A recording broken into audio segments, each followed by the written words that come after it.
All right. 4, General Napeñas. You said that under our planned exodus, the MILF was listed under enemy forces. You also said that the President was briefed until January 9. How detailed was the briefing given to President Aquino? Did the briefing include a listing of the friendly and hostile forces? What was the President's reaction?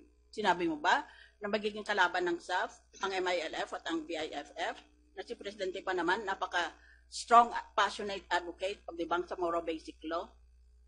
That's why I'm asking this question. The very briefing that we provided to the President indicates did not indicate anymore on the enemy forces, but in the details of the concept of operations, Your Honor.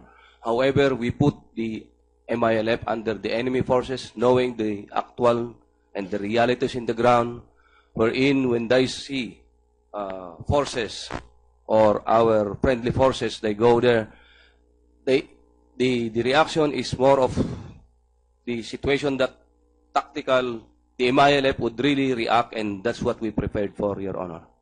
All right. Let me just go to the climax of this interpellation.